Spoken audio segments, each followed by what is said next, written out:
Hi everyone, आपका बहुत बहुत स्वागत है मेरे चैनल पर कहानी वाला स्वप्निल। आज मैं आपको भूतों की 2 डरावनी घटनाएं बताऊंगा, तो तैयार रहिए ये मज़ेदार कहानियां सुनने के लिए। अभी बात करते हैं कॉन्टेस्ट की। हमारी पिछले वीडियो में जो सवाल पूछा था वो था कि दूसरी कहानी में अवीक के रूममेट का नाम क्या था, और इसका जवाब है रोहन। सही और सबसे पहले जवाब देने वाले सब्सक्राइबर की आईडी है लॉर्ड विजन, तो आपको बहुत बहुत मुबारक हो। हमारे इस वीडियो के कॉन्टेस्ट का सवाल भी इस वीडियो के एंड में ही रहेगा, तो वीडियो को पूरा ज़रूर सुनिएगा। अगर आप चैनल पे नए हैं और अगर आपको मेरी कहानियाँ अच्छी लगती है तो ज़रूर मेरे चैनल को सब्सक्राइब कर ले। तो वीडियो को पूरा एंड तक सुनिएगा। चलिए अपने हेडफोन्स लगा लीजिए ताकि हम शुरू कर सके आज की कहानियाँ।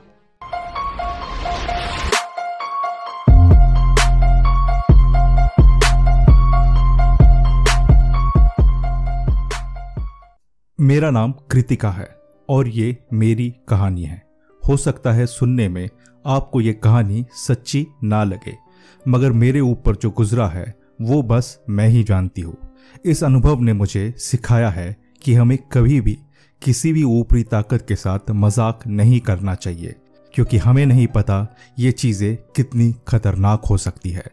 जब मैं कॉलेज में थी, कुछ दिनों से मेरी कई सारे दोस्त एक डीमन को बुलाने के मंत्र के बारे में बातें कर रहे थे।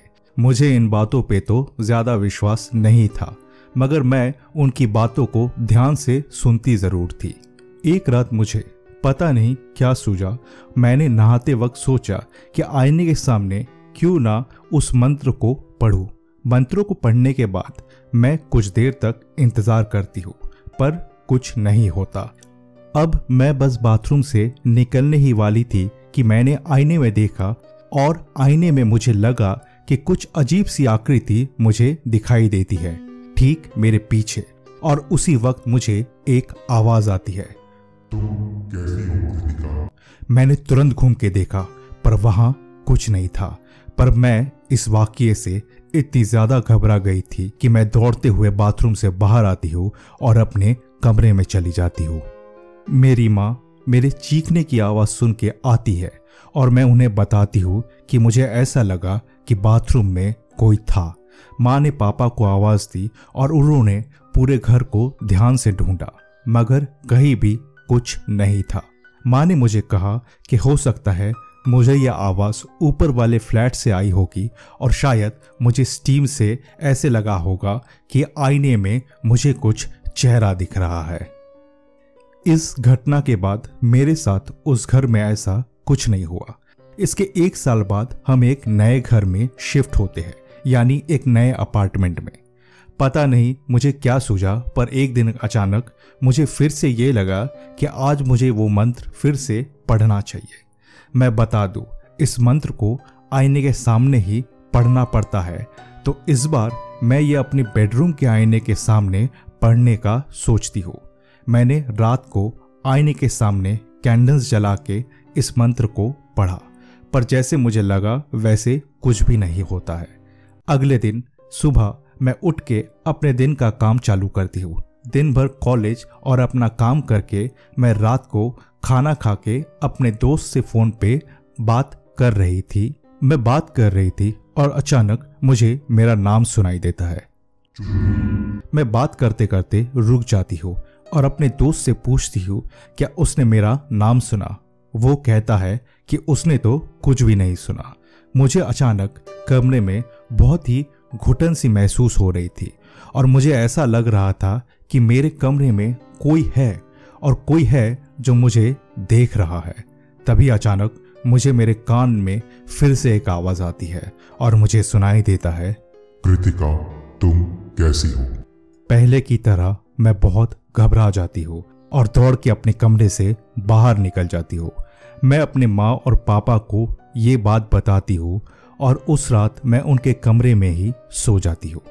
मुझे लगा कि पिछले बार की तरह शायद ये मेरा वहम ही होगा और अगले दिन से सब ठीक हो जाएगा, पर सब कुछ ठीक नहीं होता है। इसके बाद से जब भी मैं अपने कमरे में जाती तो मुझे ऐसे लगता कि जैसे कमरे में कोई और भी है। एक घटना थी जब मेरे छोटे भाई की टीचर उसे ड्राइंग रूम में ट्यूशन पढ़ा रही थी। तभी मेरे कमरे से मेरी आवाज़ में बहुत ज़ोर ज़ोर की आवाज़ें आने लगी और बहुत सारी गालियाँ भी सुनाई देने लगी। मेरे भाई की ट्यूशन टीचर ने चिल्ला के मुझे चुप रहने के लिए कहा, पर जब वो आवाज़ और गालियाँ बंद नहीं हुई तो वो मेरे कमरे में आती है और देखती है कि मेरा कमरा पूरी तरह खाली है। थोड़ी देर में जब मैं अपने कॉलेज से वापस आती हूँ तो मेरे भाई की टीचर मुझे पूरी बात बताती है और कहती है कि जब उसने कमरे को देखा तो कमरा खाली था। इस हादसे के बाद मेरे भाई की ट्यूशन टीचर भी हमारे घर आना पूरी तरह छोड़ देती है। एक बार मेरे पड़ोसी, जिसका कमरा ठीक मेरे कमरे के बगल में ही था, सुबह हमारे घर आते हैं और हमें बताते हैं कि कई दिनों से उसने मेरे कमरे की दीवार पर कई रातों से लगातार ठक ठक की आवाज़ सुनाई दे रही है और इसकी वजह से उनका रात में सोना भी मुश्किल होते जा रहा है। मगर मुझे तो ऐसा कुछ भी सुनाई नहीं दे रहा था और ना ही मेरे घर वालों को भी ऐसा कुछ सुनाई दे रहा था। अगले कई महीनों तक मेरे घर आने वाले कई लोगों ने हमारे घर से अजीब अजीब घटनाएं होने की बात सुनी थी और मैंने भी अपने कमरे में सोना छोड़ दिया था। एक दिन मेरे पापा घर में एक पंडित जी को लेके आते हैं और वो पंडित जी हमारे घर में कई दिनों तक एक पूजा करते हैं और उसके बाद हमारे घर में सब कुछ ठीक हो जाता है। मैं ये कहानी सुनने वाले हर इंसान से यही कहना चाहती हूँ कि वो गलती से भी ऐसा कोई भी काम ना करे जिससे कि किसी भी बुरी तरह की ऊपरी ताकत से उन्हें सामना करना पड़े।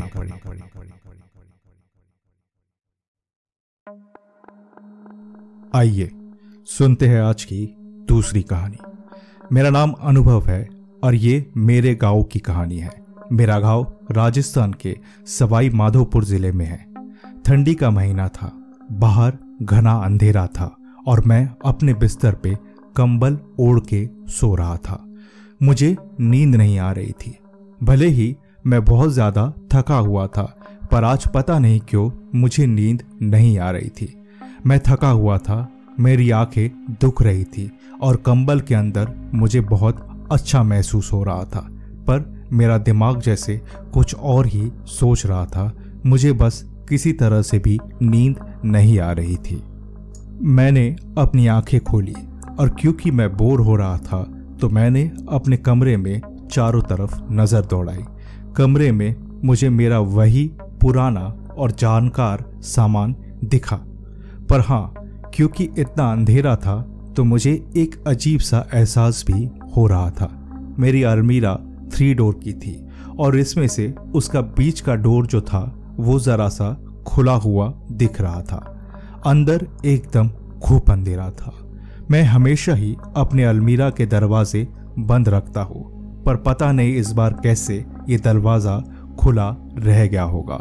शायद मैंने इसे देखा नहीं और ये खुला रह गया था।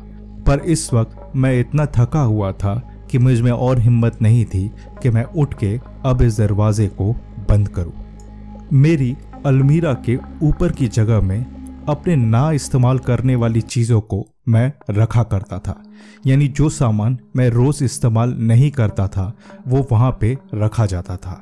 इस वक्त अंधेरे में मैंने ध्यान से देखने की कोशिश की कि वो सामान क्या है, मगर क्योंकि अंधेरा इतना ज़्यादा था मुझे बस काली परछाई जैसे नज़र आ रही थी और कुछ नहीं। थोड़ी देर में देखते ही देखते मेरी आंखें अंधेरे में एडजस्ट हो गई और अब मुझे थोड़ा अच्छे से दिखाई देने लगा। आपने भी ये महसूस किया होगा कि जब हम अचानक अंधेरे में देखते हैं तो पहले हमें कुछ भी दिखाई नहीं देता, पर धीरे धीरे हमारी आंखें एडजस्ट हो जाती है और हमें थोड़ा बहुत बेहतर दिखाई देता है। मेरे बेड के बाएं तरफ ही एक स्टडी टेबल था, यानी वो टेबल जिस पे बैठ के मैं अपनी पढ़ाई किया करता हूँ। यहाँ बस टेबल था और चेयर नहीं थी, क्योंकि कुछ दिनों पहले ही मेरी चेयर टूट गई थी और मैंने नई चेयर खरीदने का सोच के रखा था और बस कुछ दिनों में ही शहर से मंगवाने ही वाला था। जमीन पे काला कालीन बिछा हुआ था।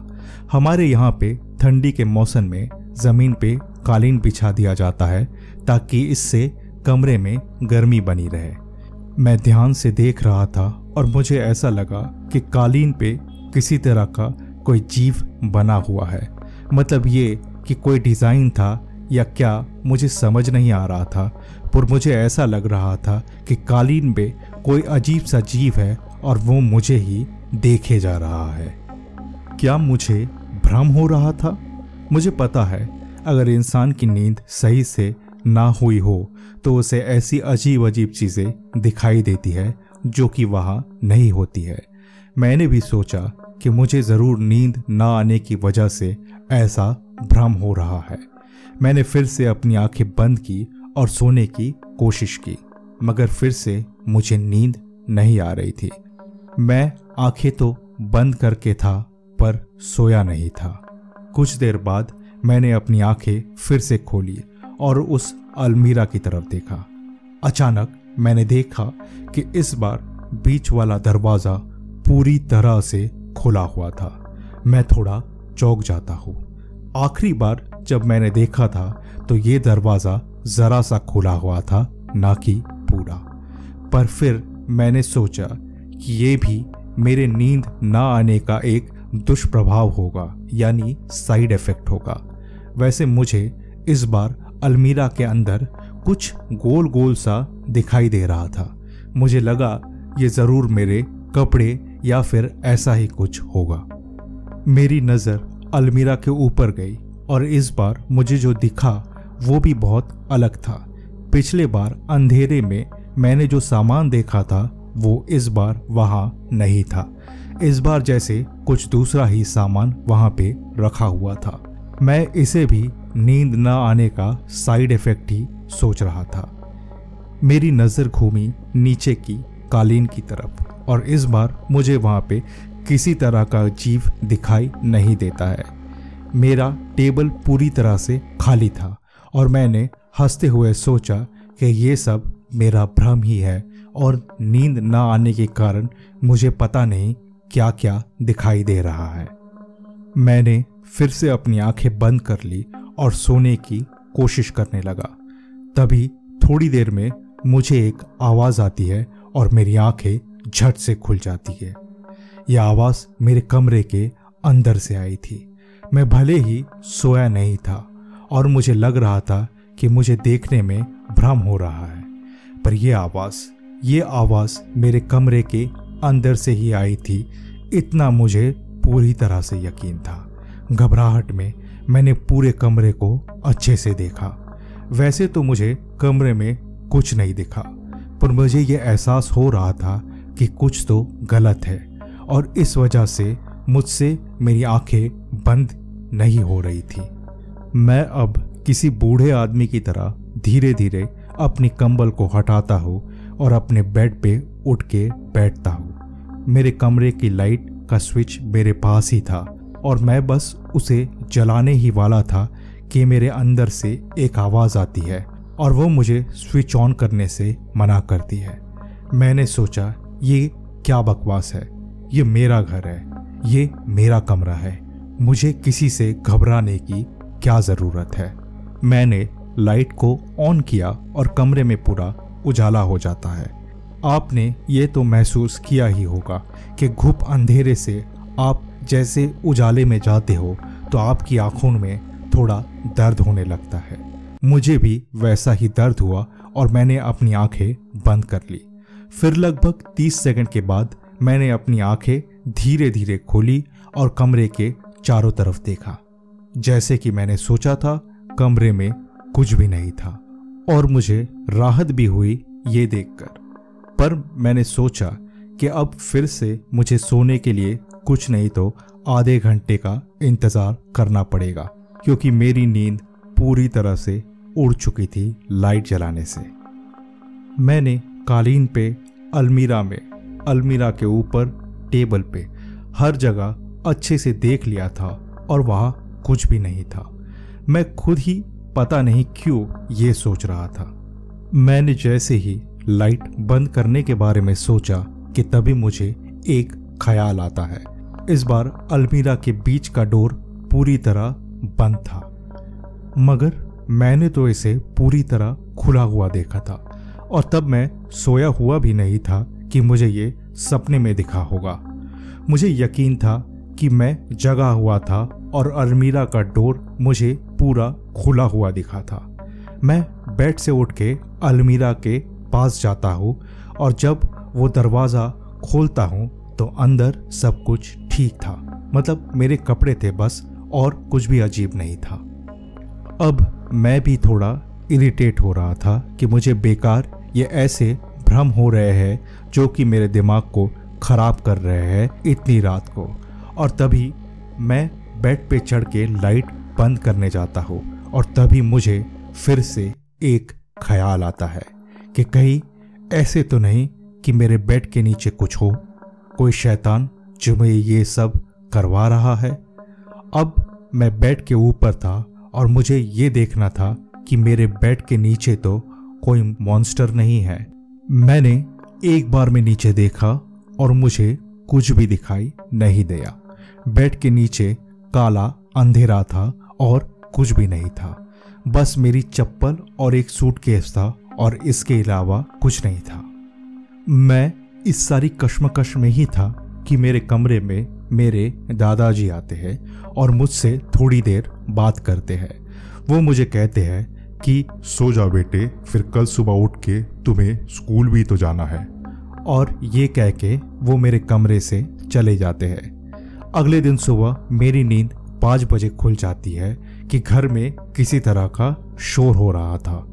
मैं जल्दी से अपने बेड से उठता हूँ और कमरे के बाहर जाता हूँ तो मेरे चाचा का लड़का मुझे बताता है कि दादाजी गुजर गए हैं। मैं पूरी तरह से दंग रह जाता हूँ कि लगभग 3 बजे ही तो दादाजी मेरे कमरे में आए थे और उन्होंने मुझसे बात की, तो अचानक ये क्या हो गया उन्हें। मैंने ये बात सबको बताई तो उन्होंने कहा कि शायद उनकी तबीयत ठीक नहीं होगी, इसीलिए वो तुम्हारे कमरे में आए होंगे। वैसे मेरे दादाजी को दिल की बीमारी थी और उनकी उम्र भी लगभग 90 साल की थी, पर यह था कि उस उम्र में भी वो अपना बहुत सारा काम खुद ही किया करते थे। बहरहाल डॉक्टर आते हैं और जब वो मेरे दादाजी को देखते हैं तो उन्होंने कहा कि दादाजी की मौत रात को 1 बजे ही हो गई थी। भले ही इस बात पे किसी ने ध्यान नहीं दिया था, पर मैंने ज़रूर दिया। अगर दादाजी की मौत रात को 1 बजे ही हुई थी तो वो मुझसे 3 बजे कैसे मिलने आए और मेरे साथ बैठ के इतनी बातें की।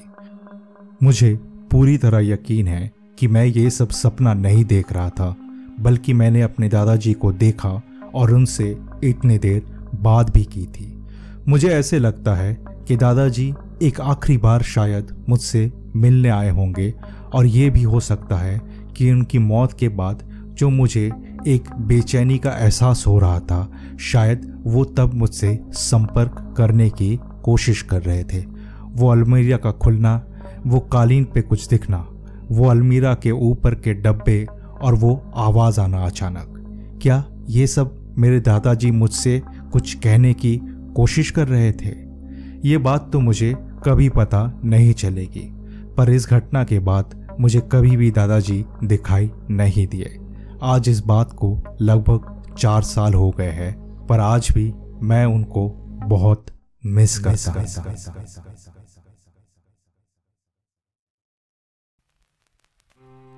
तो दोस्तों, कैसी लगी आपको ये 2 कहानियां? मुझे कमेंट करके ज़रूर बताएं। मुझे ये भी बताएं इसमें से आपको सबसे अच्छी कौन सी कहानी लगी। दोस्तों, आप मुझे नए नए आइडियाज़ भी दे ताकि आपको किस तरह के वीडियोस और कहानियां सुनना पसंद है और मैं उस तरीके की ही वीडियोस और कहानियां आपके लिए ला सकूं। कहानियों को ज़रूर अपने दोस्तों के साथ भी शेयर करें ताकि मेरी रीच थोड़ी और बढ़े और मुझे भी ये कहानियां बनाते रहने का मोटिवेशन आए। आज के वीडियो में मैं एक कॉन्टेस्ट भी रखना चाहता हूँ और जिसने इस सवाल का सबसे पहले जवाब दे दिया, मैं अपने अगले वीडियो की शुरुआत में उस सब्सक्राइबर को एक शाउट आउट दूंगा। आज के वीडियो का सवाल है कि आज की दूसरी कहानी जिसके साथ घटी थी उसका नाम क्या था? तो जल्दी से जवाब कमेंट करिए और अगले वीडियो के लिए मैं आपको एक शाउट आउट दूंगा। अगर आप चाहते हैं कि आपकी किसी कहानी को मैं अपनी आवाज़ दूं तो डिस्क्रिप्शन में दिए गए ईमेल एड्रेस पर मुझे अपनी कहानी ज़रूर भेजें। आप मुझे इंस्टाग्राम पर भी फॉलो कर सकते हैं और चाहे तो वहाँ पर भी मुझे अपनी कहानी भेज सकते हैं। मेरी आईडी है कहानी वाला स्वप्निल। अगर आपको मेरे ये वीडियोस अच्छे लगते हैं तो ज़रूर मेरे चैनल को सब्सक्राइब करें और नोटिफिकेशन बेल को भी ऑल पे कर लें ताकि मेरी हर वीडियो की नोटिफिकेशन आपको सबसे पहले मिले। तो मिलते हैं अगली बार कुछ नई कहानियों, कुछ नए किस्सों के साथ। तब तक के लिए आप सभी अपना ध्यान रखें।